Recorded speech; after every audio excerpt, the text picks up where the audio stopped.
दर मंगळवारी आमचा कार्यक्रम असतो इथं पक्षप्रवेशाचा. त्या प्रकारे आज देवळाली विधानसभा मतदारसंघ तसंच आमचा इगतपुरी विधानसभा मतदारसंघ या मतदारसंघातल्या काही मान्यवरांनी आमच्या पक्षामध्ये राष्ट्रवादीमध्ये प्रवेश केला. त्या पक्षप्रवेशाच्या कार्यक्रमाच्या निमित्तानं आणि तसंच वेगवेगळे मान्यवर यांना चर्चा करायची होती. काही पक्षप्रवेशाच्या आधी आपण जी काही चर्चा करतो अशा पद्धतीनं मी इथं साधारण 3:30 ते आता 6:30 पर्यंत वेळ दिलेला होता आणि तो कार्यक्रम आम्ही इथं पार पाडलेला.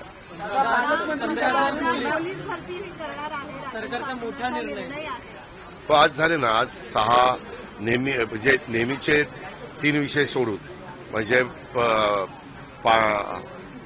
जे काही पावसाच्या संदर्भामधलं परिस्थिती असते, हवामानाच्या संदर्भातली परिस्थिती असते, कृषी क्षेत्राची एकंदरीत परिस्थिती, त्या सगळ्याचा आढावा घेऊन पुढं 8-1 दिवसामध्ये पावसाचं चित्र राहणार आहे. ते सगळे नेहमीचे विषय घेऊन 5 महत्वाचे विषय आज घेण्यात आले. त्याच्यातले सगळ्यात महत्वाचा विषय म्हणजे जवळपास 15,000 पोलिसांच्या भरतीच्या बद्दलचा विषय होता. आम्ही तुम्हाला माहिती आहे की माझे अनुकंपा तत्वावरच्या भरतीला मान्यता दिली आणि त्याच्यामध्ये काही गोष्टी, काही नियम हे व्यवस्थितपणे त्याच्यामध्ये केले की कुणावर तिथं अन्याय होऊ नये. तो नियम झाल्यामुळं अनुकंपा तत्वावरची भरती आता आमची सुरू झालेली आहे. परंतु त्याचबरोबर आपले 15,000 पोलिसांची भरती, परवा पुण्यामध्ये मी आणि मुख्यमंत्री एका कार्यक्रमाला एकत्र होतो. पुण्यात पोलीस खात्याचेच काही कार्यक्रम होते, काही पोलीस स्टेशनची भूमिपूजन आणि एका पोलीस स्टेशनचं उद्घाटन होतं आणि इतर पण काही तिथं वाहनं वगैरे आणलेली होती आणि तिथं सीसीटीव्ही कॅमेरे आपण मोठ्या प्रमाणावर बसवलेले आहेत. कारण ज्यावेळेस मुंबईसारखं, पुण्यासारखं, पिंपरी चिंचवडसारखं, नव्या मुंबईसारखं, ठाण्यासारखं, नाशिकसारखं, छत्रपती संभाजीनगरसारखं, नागपूरसारखं अशी मोठी मोठी शहरं होतात. त्यावेळेस तिथली परिस्थिती नेहमी कायदा सुव्यवस्था चांगली ठेवण्याच्या दृष्टिकोनातनं अनेक ठिकाणी आपल्याला सीसीटीव्ही कॅमेऱ्याची नजर ही काही स्पॉटवर ठेवावी लागते, जेणेकरून कुठेही अन्याय होऊ नये किंवा कुणावरही चुकीचे प्रसंग उद्भवू नये. त्यावेळेस मुख्यमंत्र्यांनी सांगितलेलं होतं की आपण लवकरच जे काही ज्या जागा रिक्त होतात त्या भरण्याचा तर अधिकार आहे, पण ज्यावेळेस नवीन पोलीस स्टेशन निर्माण होतात, नवीन काही आपण सुरू करतो, त्यावेळेस तिथं जुना स्टाफ काढून तिथं डायव्हर्ट करता येत नाही. कारण जुना स्टाफ ज्या त्या ठिकाणी लागतोच, म्हणून आपण नवीनची भरती करतोय. ती ह्या कारणाकरता करतोय कारण काही शहरांचं पॉप्युलेशन फार वाढलेलं आहे, म्हणून पोलीस खात्यावरचा ताण कमी करण्याच्या दृष्टिकोनातून नागरिकांना सोयीचं होण्याच्या करता आपण ही पोलीस भरतीला मान्यता आज दिली आणि ह्या पोलीस भरतीला मान्यता देत असताना त्याच्यामध्ये पुण्याला पण जी काही नवीन पोलीस स्टेशन झाली तोही विषय ह्यालाच धरून घ्या अशा प्रकारच्या सूचना देखील मुख्यमंत्र्यांनी, मंत्रिमंडळाने संबंधित विभागाला दिलेल्या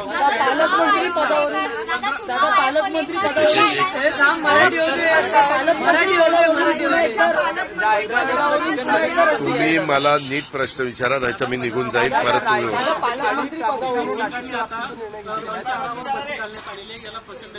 कशाला? कुठे?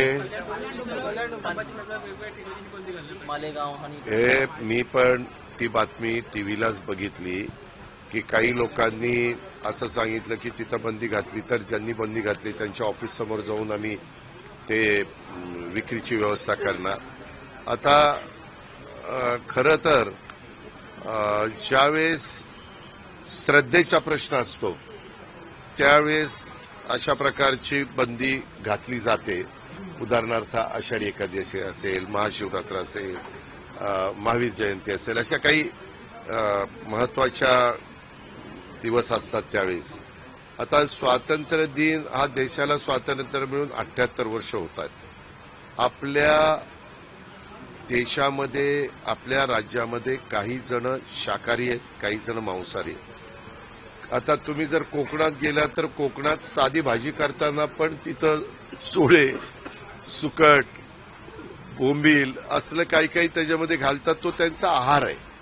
म्हणजे जरी काही जण त्यांना मांसाहारी म्हणत असले तर तो पिढ्यानपिढ्या वर्षानुवर्ष जसं समुद्र आणि पृथ्वी अस्तित्वात आली तो त्यांचा आहार आहे आणि त्याच्यामुळे त्यांचा आहार त्यांना घ्यायला अशी बंदी घालणं बरोबर नाही, उचित नाही.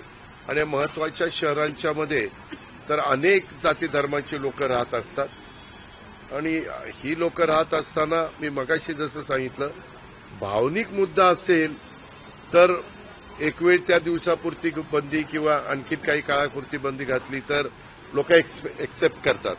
परंतु तुम्ही आता महाराष्ट्र दिनाला 26 जानेवारीला किंवा 15 ऑगस्टला अशी जर बंदी घालायला लागला तर उलट अवघडच आहे. म्हणजे ग्रामीण भागामध्ये तर ज्यावेळेस एखादा कार्यक्रम असतो त्यावेळेस बकरं कापतात आणि तो कार्यक्रम साजरा करतात किंवा जेवण घालतात. अशा पद्धतीचं चालतं. पण मी माहिती घेतो. पण माझं स्वतःचं मत असं आहे की लोकांच्या भावना देखील महत्वाच्या आहेत. परंतु भावनेचा आणि श्रद्धेचा विषय ज्यावेळेस येईल त्यावेळेस त्या विषयाकडे त्या अँगलनी बघावं. परंतु देशाच्या स्वातंत्र्याच्या बाबतीमध्ये ज्यांच्या आता आदिवासी समाजामध्ये तुम्ही जर बघितलं तर त्यांचा मोठ्या प्रमाणावर आहार हा अशा बाबतीतला मांसाहाराचाच असतो.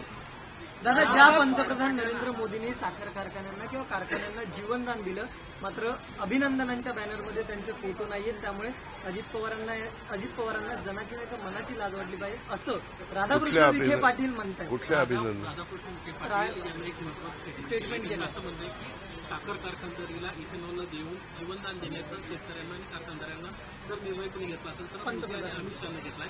त्यामुळे किमान त्यांचा अभिनंदनाचा प्रस्ताव तरी कारखान्यांवर व्हायला पाहिजे. पण मग मी कशाला करत नाही? आणि त्यामुळे एक मिनिट काहीतरी राधाकृष्ण विखे पाटलांचा गैरसमज झालेला दिसतो. मी कधी पत्रकार मित्रांनो तुम्हाला माहिती आहे मी असले अभिनंदन किंवा आता मी एका कारखान्याचा चेअरमन आहे माळेगाव कारखान्याचा. त्यांनी त्या दिवशी मला सांगितलं की 22 तारखेला तुमचा आणि मुख्यमंत्र्यांचा वाढदिवस आहे तर आपल्याला आता कारखान्याच्या तर्फे आपल्याला जाहिरातबाजी करायची. म्हणलं अजिबात जाहिरातबाजी करायची कारण नाही. ज्यांना जाहिरातबाजी करायची असेल ते त्यांच्या खर्चाने करतील. आपण कारखान्यामध्ये शेतकऱ्यांना चांगला भाव, कामगारांना योग्य पद्धतीनं त्यांचं जे काही मानधन असतं ते देण्याचा आपण बांधील आहोत किंवा तोडणीक वाहतूकवाल्यांना जे काही न्याय द्यायचा त्याला आपण बांधील आहोत असं सांगितलं. मी राधाकृष्ण विखे पाटलांना विचारीन. मी असं कधीच सांगितलेलं नाही. तुम्ही पण मला इतके वर्ष ओळखता. आम्ही कशाला कुणाच्या हे करू. आणि मीच स्वतः कबूल करतो ना इथेनॉलला मोठ्या प्रमाणावर पेट्रोलमध्ये मिक्स करायला परवानगीचं बंधन हे केंद्र सरकारने आणल्यामुळं आणि ज्यूस टू इथेनॉल किंवा सिरप टू इथेनॉल किंवा बी हेवी टू इथेनॉल हे करायला प्रोत्साहन दिल्यामुळं कारखानदारीला त्याच्यामध्ये मदत झाली. त्याच्यामुळे ते सगळं श्रेय देशाचे पंतप्रधान नरेंद्र मोदी साहेब आणि गृहमंत्री सहकार मंत्री अमित शाह साहेबांना जातं. ते मी मान्यच करतो. पालकमंत्री पदावरून रसिकेत दिसून येत आहे. कुठेतरी मंत्री भरत गोगावले पुन्हा नाराज झाले. हे काय तुम्हाला खरंच उद्योग नाही काही. भरत गोगावलेंनी स्वतः त्या ठिकाणी सांगितलं आज कॅबिनेटला अनेक मान्यवर जवळपास 7 जण कॅबिनेटला नव्हते. आज पहिल्यांदा 10:30ला कॅबिनेट घेण्यात आली. काही जणांना दिल्लीमध्ये होते, काही जणांना वेगळे कार्यक्रम होते किंवा काम होतं तिथं त्यांना जाणं क्रमप्राप्त होतं आणि त्यांनी सांगितलं की आम्ही सगळेजण एकोप्याने महायुतीचं सरकार चालवतोय. युती ह्याबद्दलचा निर्णय मी पुन्हा पत्रकार मित्रांना सांगेन. तुम्ही वेगवेगळ्या लोकांना विचारण्यापेक्षा हा सर्वस्वी अधिकार कुठल्या जिल्ह्याला कोण पालकमंत्री द्यायचं, कुणाला कुठली मंत्रिपदं द्यायची, कुणाला मंत्रिमंडळात घ्यायचं हा घटनेने, कायद्याने, संविधानाने त्या राज्याच्या मुख्यमंत्र्यांना अधिकार दिलेला आहे. आणि वेळोवेळी राज्याच्या प्रमुखांनी सांगितलं योग्य वेळी आम्ही त्या 2 ठिकाणी कुणाला पालकमंत्री करायचं ते करू, म्हणजे मुख्यमंत्र्यांनी सांगितलं. आणि तोपर्यंत कुठलंही पालकमंत्री नाही म्हणून तिथलं काम आम्ही अडवून देणार नाही. डीपीसीचंही काम चाललेलं आहे, तिथले विकासाची पण कामं चाललेली आहे. मुख्यमंत्र्यांचा 100 दिवसाच्या कार्यक्रमामध्ये आढावा घेतला जातो, त्याच्यात पण वेगवेगळ्या महत्वाची प्रकल्पाची कामं चालली. आता दुसऱ्या टप्प्यात 150 दिवसाचा कार्यक्रम दिलेला आहे, त्याच्यामध्ये पण कामं होतील. त्याबद्दल आपण काही काळजी करू नका.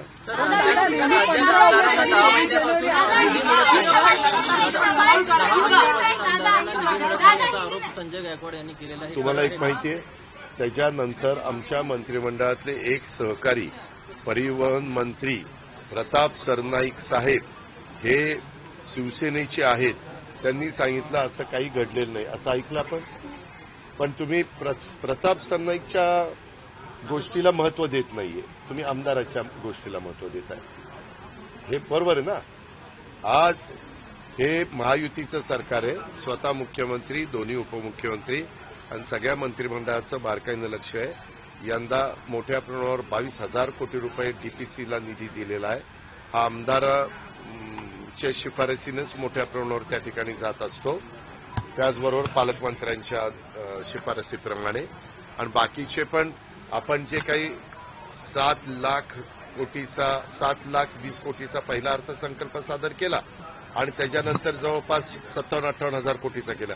7.5 लाख कोटीचा अर्थसंकल्प सादर करत असताना आमच्या क्लास 1, क्लास 2, क्लास 3, क्लास 4चे पगार आणि पेन्शन आणि ह्या सगळ्या गोष्टी सोडल्यानंतर बाकीचा निधी तर डेव्हलपमेंटलाच जातो.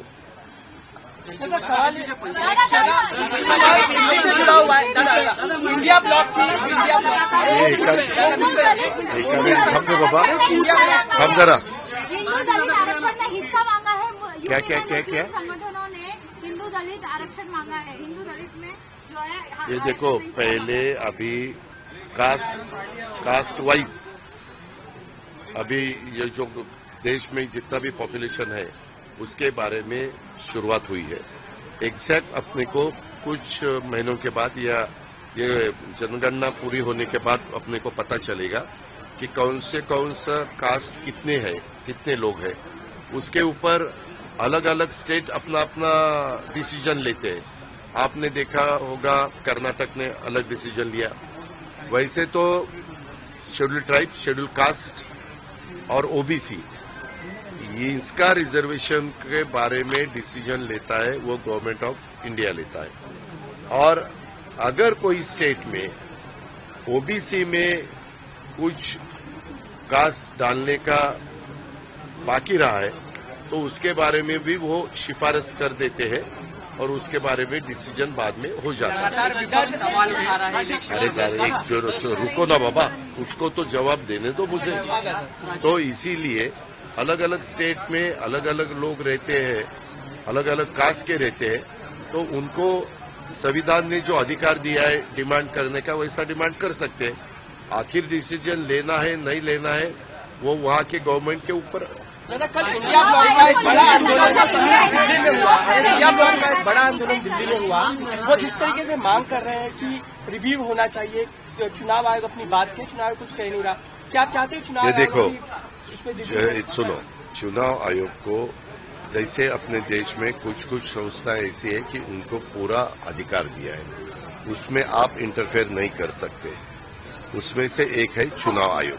ये आज नहीं हुआ, सालों से चलता आ रहा है.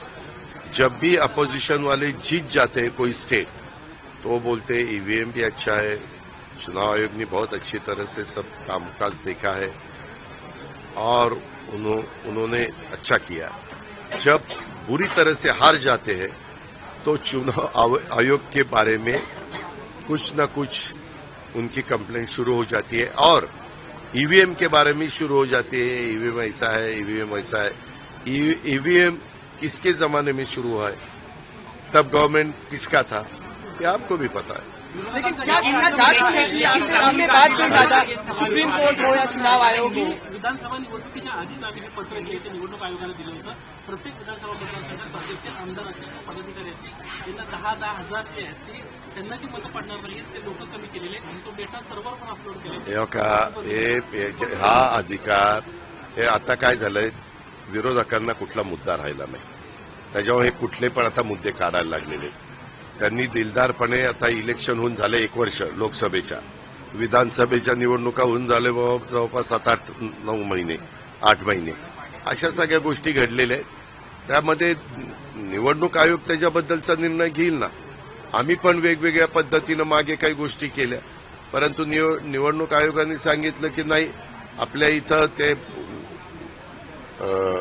वोटिंग करण्याच्या करता, मतदान करण्याच्या करता मतपत्रिका, त्याचे शिक्के, त्याचं अमुक, आपण इतकं पॉप्युलेशन आपलं आहे ते मशीनवर घेणं, काउंटिंग पण लवकर होतं आणि सगळ्यांना सोयीचं जातं. आणि त्या संदर्भात अनेकदा आता काही जण म्हणतात की काही जण लोक भेटत होते. मी तुम्हाला पत्रकार मित्रांना सांगतो, आज नाही, मी पण आतापर्यंत 8 विधानसभा, 1 लोकसभेची निवडणूक लढवली, 9 मध्येही चांगल्या मतांनी जिंकलोय.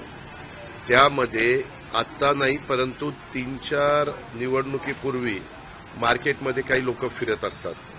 आम्ही असं करतो, आम्ही तसं करतो, तुम्हाला तिथं वोटिंग वाढवून देतो, आणि ते काही करतात. आणि तुम्ही असं करा, तुम्ही एवढे जर खर्च करायला तयार असाल तर आम्ही तुम्हाला निवडून आणून दाखवतो. ही सगळी बकवास आहे. ही सगळी लोकांना फसवण्याचं हे आहे. तो निवडणुकीला उभा राहिलेला माणूस इतका त्यावेळेस असा चिंतेत असतो की कसा निवडून येऊ, आणि कधी कधी काही लोक ह्या गोष्टीला बळी पडतात. ही सगळी बकवास आहे. असं कुणी काही करू शकत नाही. शेवटी जनता जनार्दन हे सर्वस्व आहे.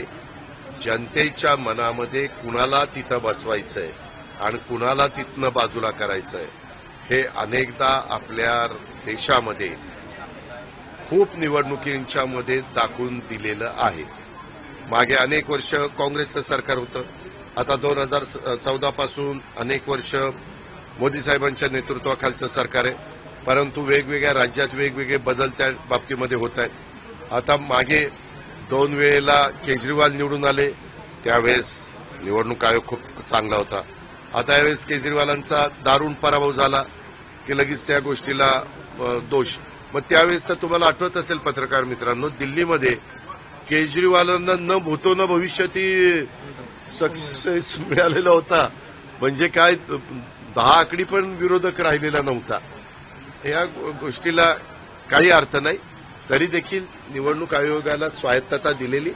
निवडणूक आयोग त्या बाबतीमध्ये स्वतःचे निर्णय घ्यायला मजबूत आहे, खंबीर आहे, आणि ते त्याबद्दलचे योग्य ते निर्णय घेतील. कारण कुणीही व्यक्ती तिथं बसल्यानंतर त्यांना पारदर्शक निवडणुका व्हाव्यात आणि त्याच्यामध्ये कुठंही त्याला गालबोट लागता कामा नये ही काळजी घ्यायची असते. उलट निवडणूक आयोग जर कुठले अधिकारी बदलले नाही तर ते आदेश देतात, आणि त्यावेळेस तुम्हाला मुख्यमंत्र्यांना पण तिथं त्यांचं ऐकावं लागतं. म्हणजे सीएस ऐकतातच, कारण आचारसंहिता लागू असते. मी अनेकदा अनेक निवडणुकांच्या मध्ये हे बघितलेलं आहे. ते त्यांना जर लक्षात आलं की ही व्यक्ती 3 वर्षापेक्षा जास्त काळ तिथं राहिलेली आहे आणि त्याच्यावर त्यांना बदललं पाहिजे तर ते बदलू शकतात.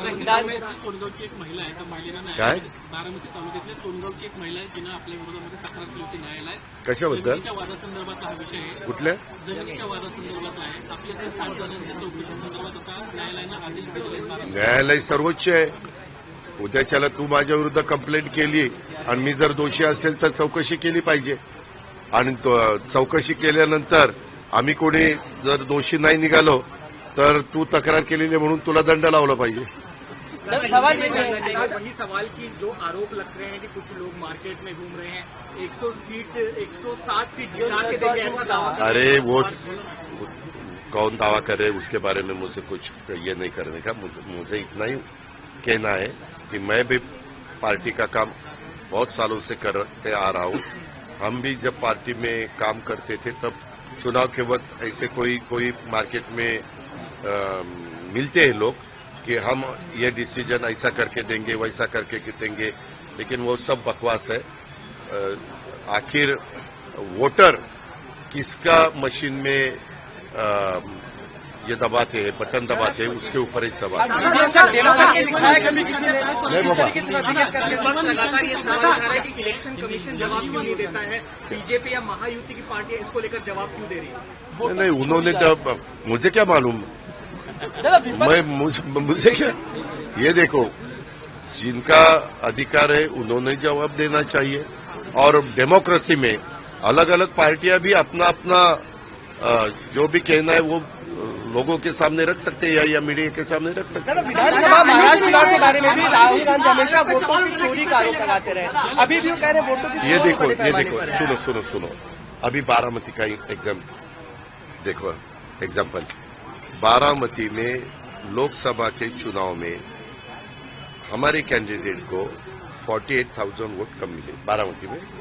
मैं बारामती का प्रतिनिधित्व करता हूं, विधायक हूं, लेकिन 5 महीने के बाद वही वोटर लेकिन मुझे 1 लाख से ज्यादा वोटों से जिता के दिया।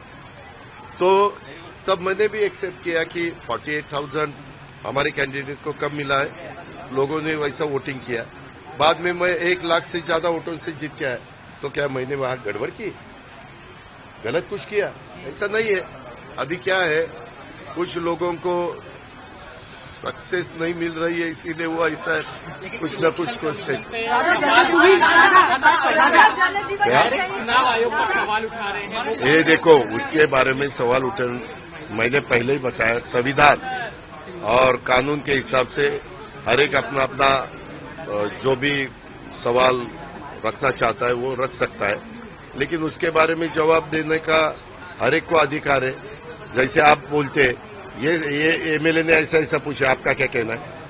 एमएलए ने पता है, गवर्नमेंट का कहना है, वो गवर्नमेंट का कहना मैंने आपके सामने रखा। एक एड्रेस में 100 लोग मिलते हैं, एक एड्रेस में दादा 100 लोग मिलते हैं। अरे बाबा, वो देखेंगे ना, चुनाव आयोग का अधिकार है, तुम्हारा भी नहीं, मेरा भी नहीं, किसी का भी नहीं। वो सही है या गलत है वो चेक करना चाहिए। गलत है होगा तो उसी हिसाब से उसके बारे में उन्होंने ध्यान देना चाहिए, और सही होगा तो वैसा बताना चाहिए ये सही है।